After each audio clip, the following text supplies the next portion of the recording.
Hey, you guys, and welcome back to Mighty's Safe Haven podcast. In today's episode, I'm diving deeper into some of the hurdles I mentioned briefly in my last episode. Why, you ask? Well, because these challenges, though tough, have shaped me into who I am today. While this episode might shine a light on some of the darker moments, trust me, there's light at the end of the tunnel. I'm passionate about empowering women, not just physically, but also in cultivating self love. As a body sculptor, the physical is important, but for me, the inside is just as crucial. So let's get started.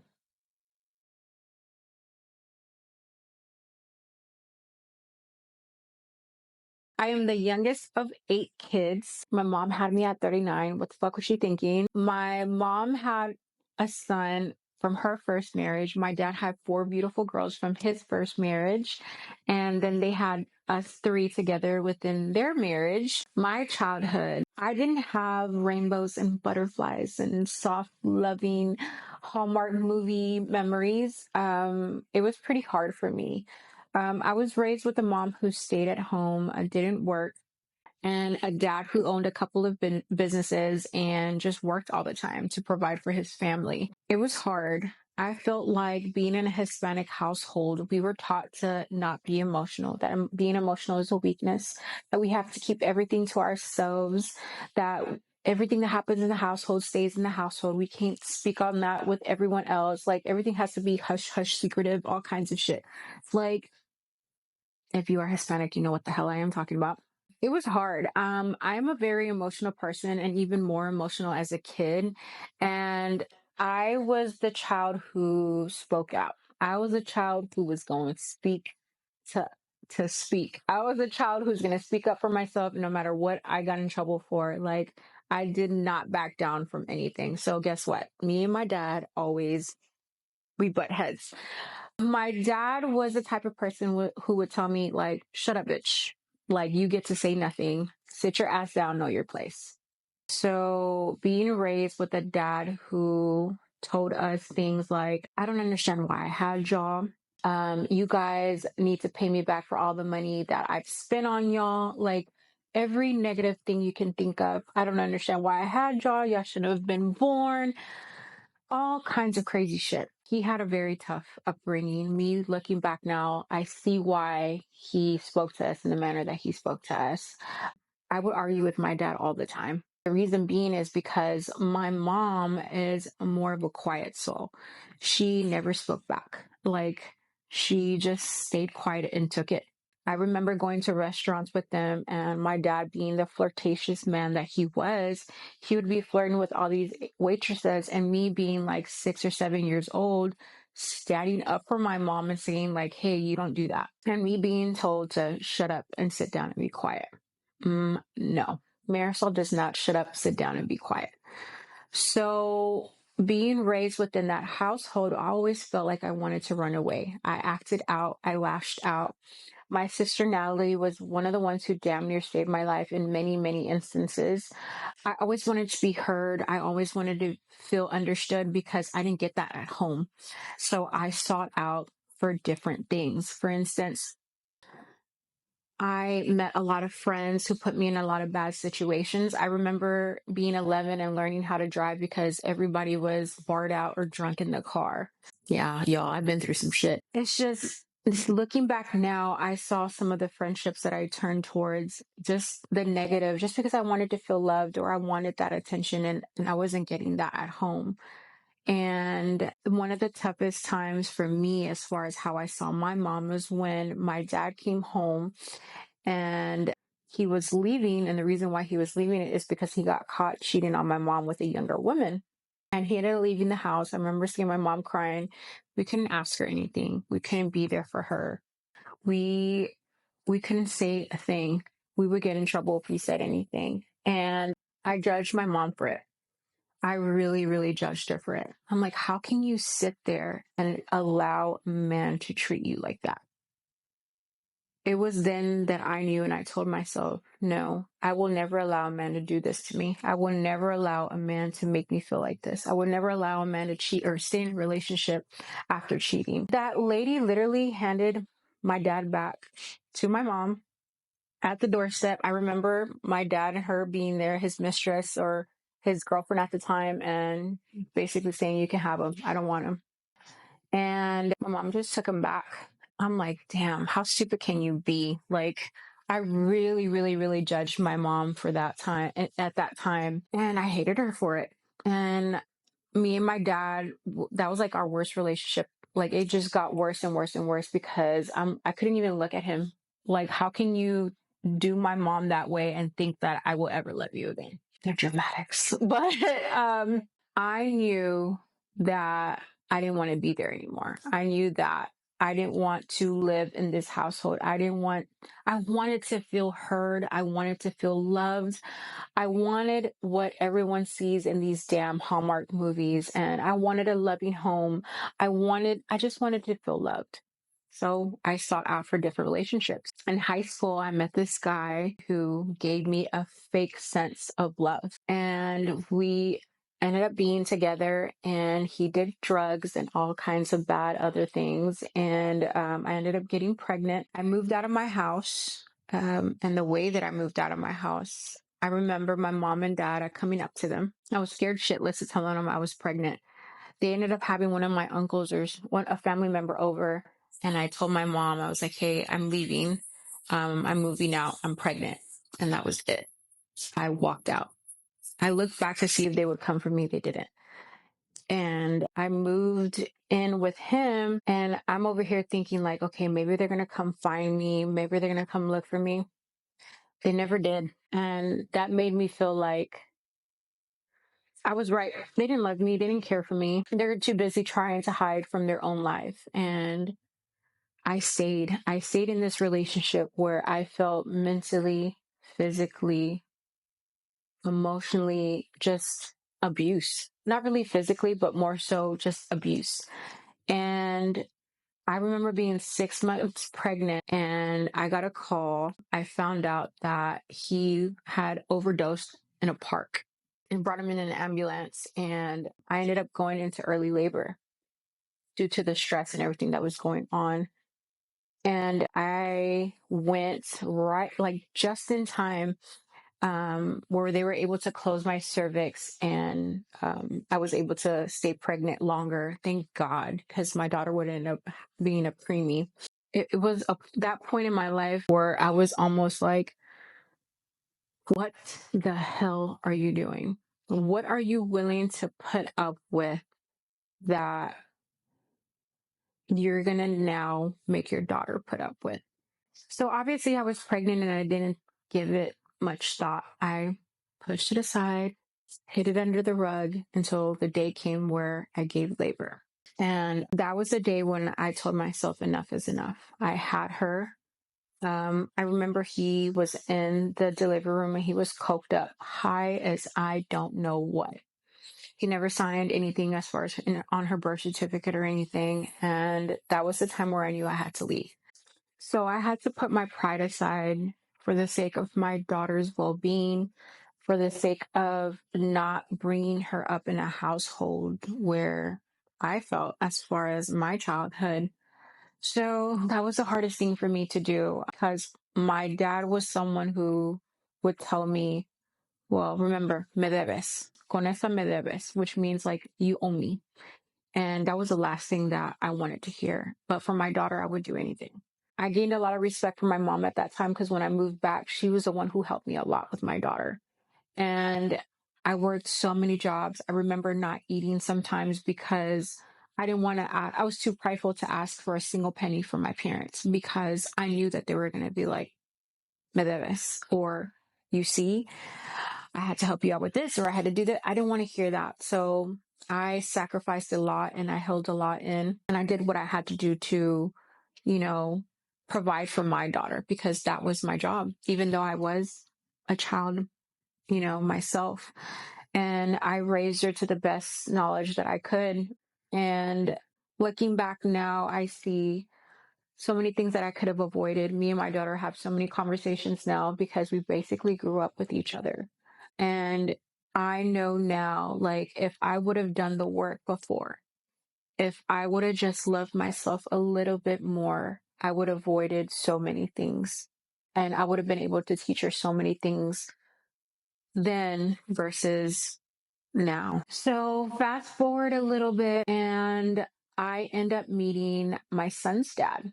My daughter was about 6 or 7. I feel like dating as a single mom, that shit is hard. We're constantly thinking like, okay, is this person going to love my daughter or son? Is this person going to treat my child any different? Are they going to harm them?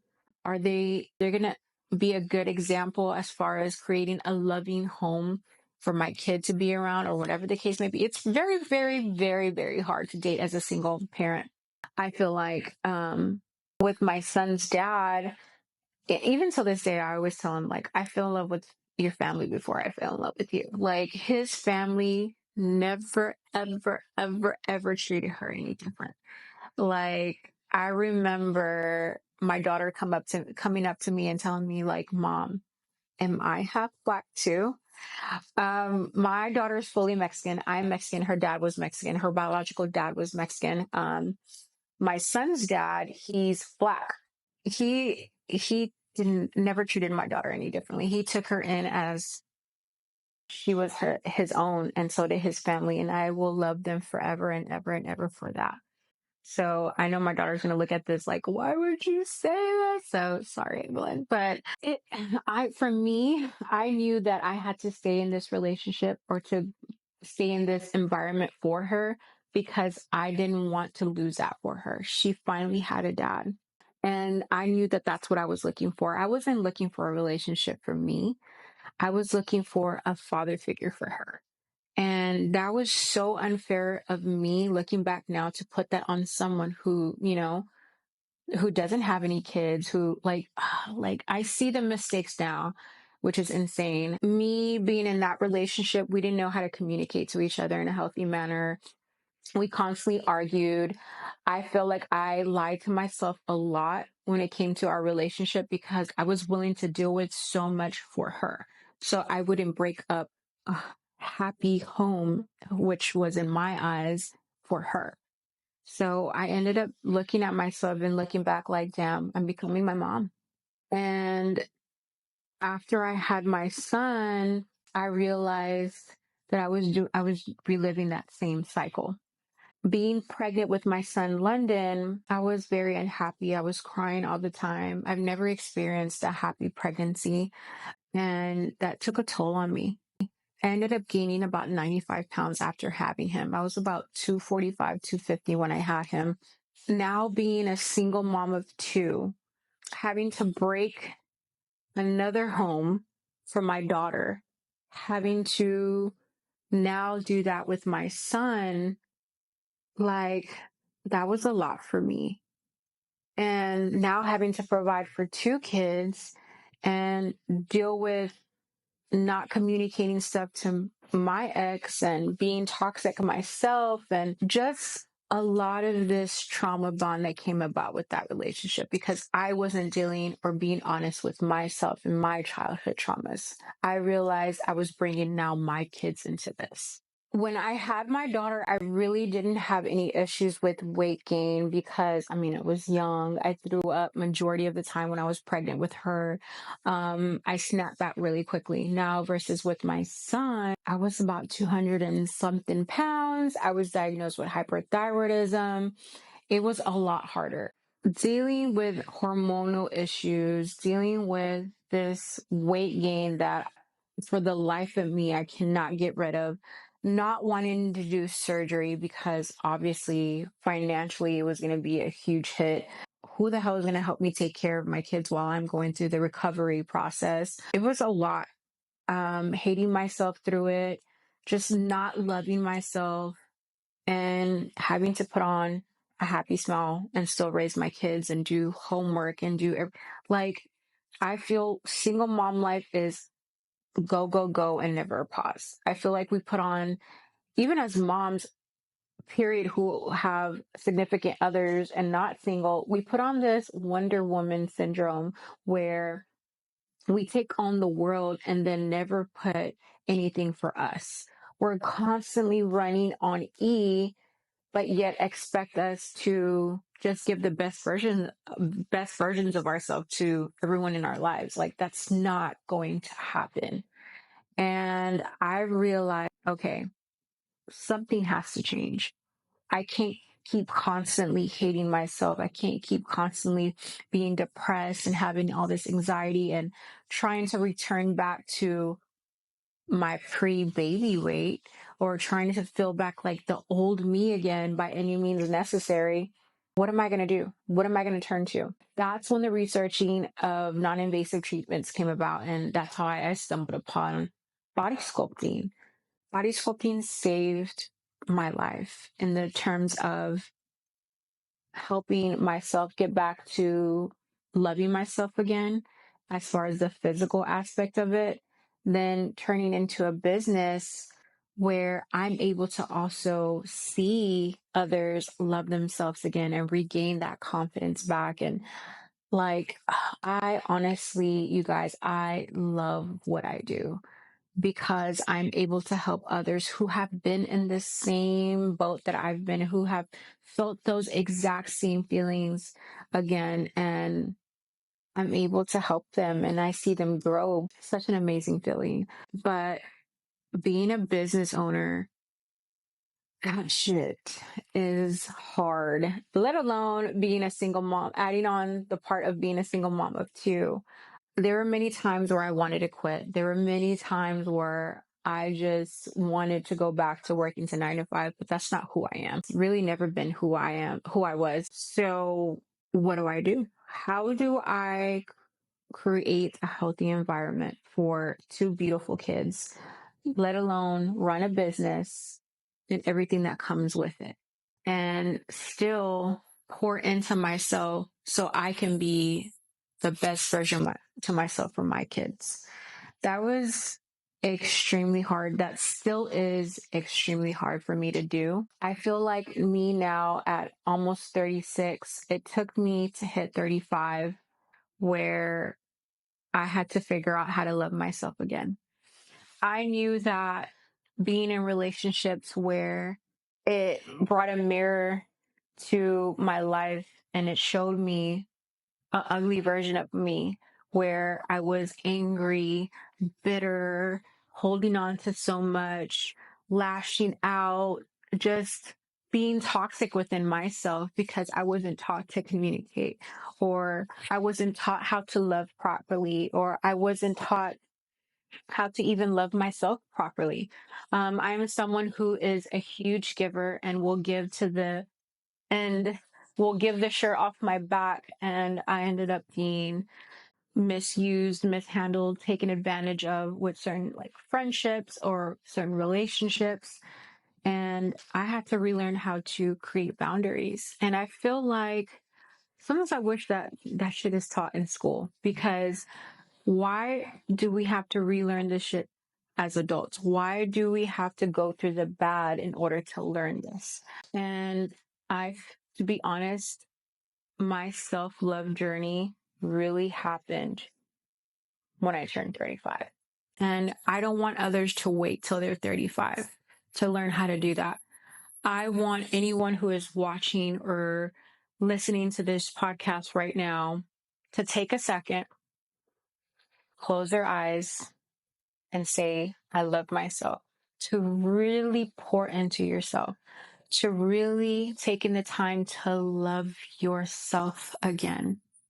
And I feel like we don't do that enough for ourselves. I feel like with mom life, with work, with everyday life, we are go, go, go, go, and we don't pour into ourselves. But what does that look like? For me, it was going more into my faith. Me and my daughter got rebaptized in 2016. We attend Hope City. Proud attendees of Hope City. I always go back to my faith. There has been many times from then to now where obviously I forget that God is there sometimes, but I listen to worship music every morning. I pray every morning. I want to be a better version of myself for my kids. I want to teach my son how to become a better gentleman because I feel like chivalry is dead nowadays. I want to teach my daughter, who is in college now, how to overcome everyday obstacles with, being around certain friends and whatever the case may be, and surrounding herself with different scenarios. I don't want her to learn the hard way like I did myself. And what does that come with? I have to do it for myself. I have to be that example for them. And me now, a lot of my friends make fun of me because I am not dating. I don't want to date. I don't want any part of it.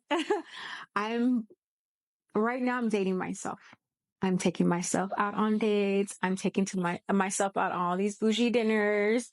I want to learn to love myself and heal from all of this before I enter into another relationship, because I want to see those red flags and know, nope, that's not for me. I don't want to go into another relationship and thinking, or silencing myself and thinking, this is what I want for my kids because I have to be here. I know there are so many other people out there who go through the same struggles that I went through and currently going through.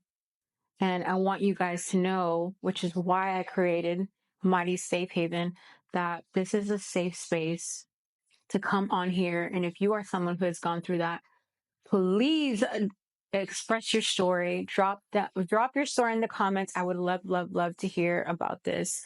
But again, what does that journey look like for you? How do you start? If that means running a bath for yourself, setting up candles, taking yourself out to the movies, taking yourself out on dates, working out, starting with Pilates, whatever that looks like, what makes you happy? Start asking yourself that. And no more negative talk. We have to be our number one. You guys, I am so confident. Like you have, this was not me before. Okay. I speak everything into existence. I look in the mirror. I listen to someone, her name is Mel Robbins. If you have never heard of her before, she is a self-motivating self-speaker, everything positive. I love her. She has some amazing books that has helped me through my journey. I look at myself in the mirror and I tell myself nothing but positive things. And it takes work. It takes a lot of work. And if you are willing to get to the point of being the best version of yourselves, you have to do the work.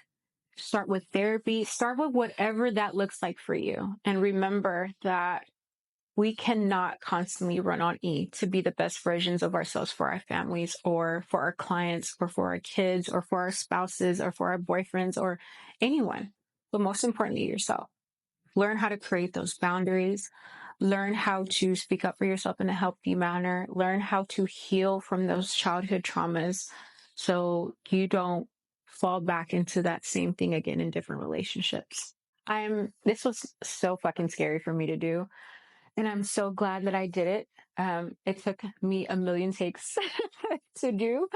But this is my life. And this is only a small portion of it, but I wouldn't change anything. I wouldn't be who I am today if it wasn't because of it. And yeah, thank you for taking the time out to listen and to watch my podcast and YouTube channel. There is so much more to come. I can't wait to bring on more guests who have gone through certain struggles and obstacles and how they got out of it, because I mean, we all need help. Sometimes we all need that little push to help us out of it, because trust me, easier said than done. As you guys see, I've been through it, still going through it. But I want everyone to leave out of here and just say something positive to yourself. I love myself. I will continue to love myself, and I will continue to grow and be a better person of myself. Let's do it together. Thanks for tuning in to another episode of Mighty Safe Haven podcast. I hope this dive into my challenges and triumphs has resonated with you. Remember, it's not just about the physical transformation, it's about nurturing that inner spark. If you found value in today's episode, don't forget to hit subscribe and share the love. Keep nurturing that inner flame, and let's continue this journey of growth and empowerment together. Until next time, stay safe and stay strong.